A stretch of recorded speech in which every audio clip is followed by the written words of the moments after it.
नमस्कार दोस्तों, मैं हूं देवेश और आप देख रहे हैं द एग्जामिनेशन। दोस्तों, आज के टॉपिक में हम बात करते हैं कर्क रेखा की। चलिए शुरू करते हैं।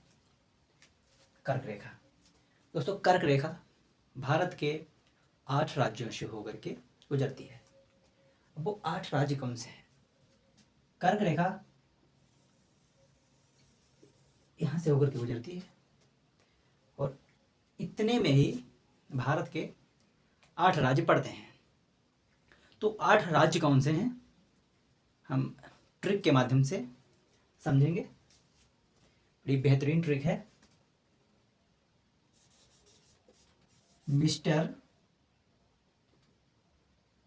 जेसी लड़के की पीटीएम में गए। मिस्टर जगदीश चंद्र अपने लड़के की पीटीएम में नहीं गए हैं। देखिए, यम फॉर क्या है? मध्य प्रदेश। ये पड़ेगा Madhya Pradesh. R for Rajasthan. R से पड़ेगा राजस्थान। जे से पड़ेगा झारखंड। झारखंड। सी से पड़ेगा छत्तीसगढ़। अब पीटीएम। पी से पश्चिम बंगाल।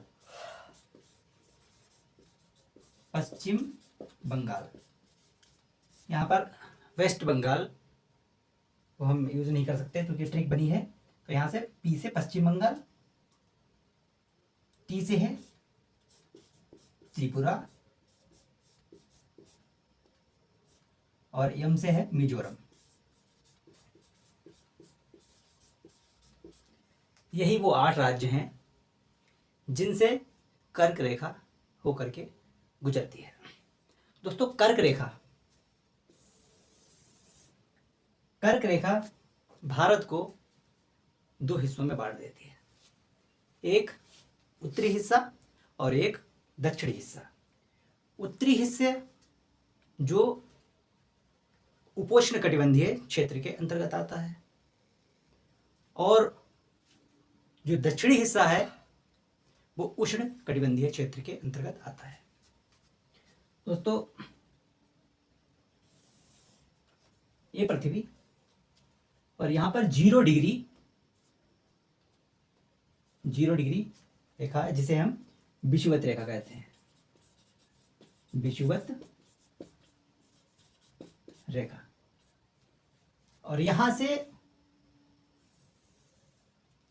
उत्तरी गोलार्ध में 23.5 डिग्री और दक्षिणी गोलार्ध में 23.5 डिग्री 2 रेखाएं हैं। इसको हम कर्क रेखा बोलते हैं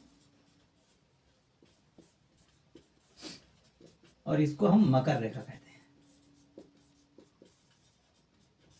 आज की चर्चा है कर्क रेखा पर। दोस्तों, कर्क रेखा भारत के 8 राज्यों से होकर के गुजरती है और कर्क रेखा ये भारत को 2 हिस्सों में, 2 टुकड़ों में बांट देती है, जैसे कि बता चुके हैं। उपोष्ण कटिबंधीय और उष्ण कटिबंधीय। दोस्तों, उष्ण कटिबंधीय क्या है इसको हम समझ लेते हैं। उष्ण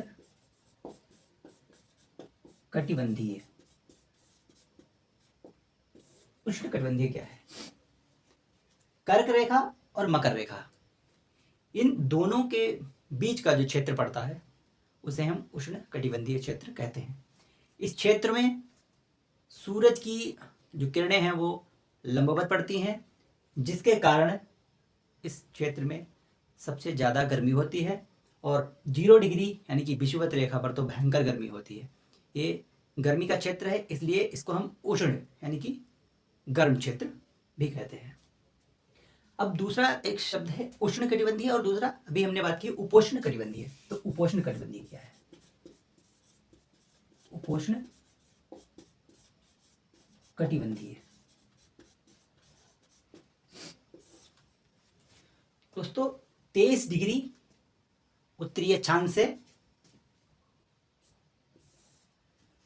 40 डिग्री उत्तरी अक्षांश तक, और 23 डिग्री दक्षिणी अक्षांश से, दक्षिणी गोलार्ध से 40 डिग्री, 23 डिग्री, 23.5 डिग्री दक्षिणी गोलार्ध से 40 डिग्री दक्षिणी गोलार्ध के जो बीच का क्षेत्र है वो उपोष्ण कटिबंधीय क्षेत्र है। दोस्तों, भारत का जो अक्षांशीय विस्तार है वो अधिक होने के कारण इसका जो असर है वो दिन और रात पर भी पड़ता है।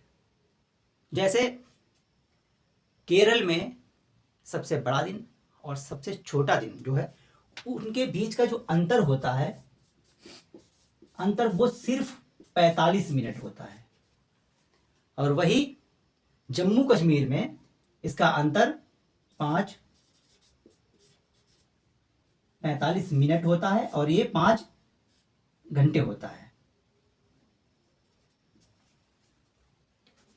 दोस्तों, क्यों ये ऐसा? इसलिए क्योंकि जो जम्मू कश्मीर है वो यहां पड़ता है, J&K यहां पड़ेगा, और जो कि है उपोष्ण कटिबंधीय में, ये उपोष्ण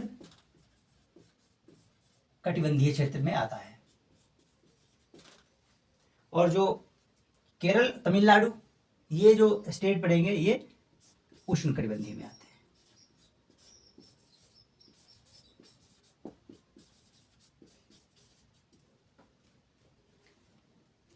दोस्तों, आज की वीडियो में सिर्फ इतना ही।